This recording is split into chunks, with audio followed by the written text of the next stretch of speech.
Hello all, నేను few months back ఈ Korean products తీసుకున్నాను. Just quick review. ఇది క్లెన్జింగ్ ఆయిల్. ఇది జస్ట్ ఆయిలీ టెక్స్చర్లో ఉంటుంది అండ్ వాష్ చేసినప్పుడు మిల్కీ టెక్స్చర్లో క్లీన్ అయిపోతుంది. ఇది మన మేకప్ని, స్కిన్ కేర్ ప్రోడక్ట్స్ని, మార్నింగ్ యూస్ చేసిన ప్రోడక్ట్స్ అంతటిని క్లియర్ చేసేస్తుంది. ఆఫ్టర్ దిస్ నేను ఫేషియల్ ఫోమ్ యూస్ చేస్తున్నాను. ఆ ఫేషియల్ ఫోమ్ వచ్చేసి కొంచెం గ్రెయినీ టెక్స్చర్లో అండ్ స్మూత్గా ఉంది. So even that helps with the white heads and black heads. ఈ రెండు combination cleansing oil and facial foam are very good. I liked it allot.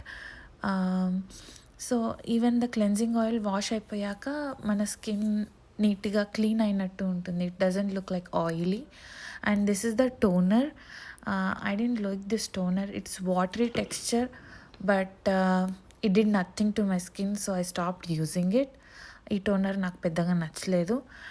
తర్వాత ఈ సీరం, నయాసినమైడ్ సీరం, ఇది కూడా నాకేం నచ్చలేదు. ఎందుకంటే నా స్కిన్కి డ్రై అయిపోయింది. ఓపెన్ పోర్స్ అన్నీ విజిబుల్గా కనిపిస్తూ ఉండినాయి. So I stopped using that to.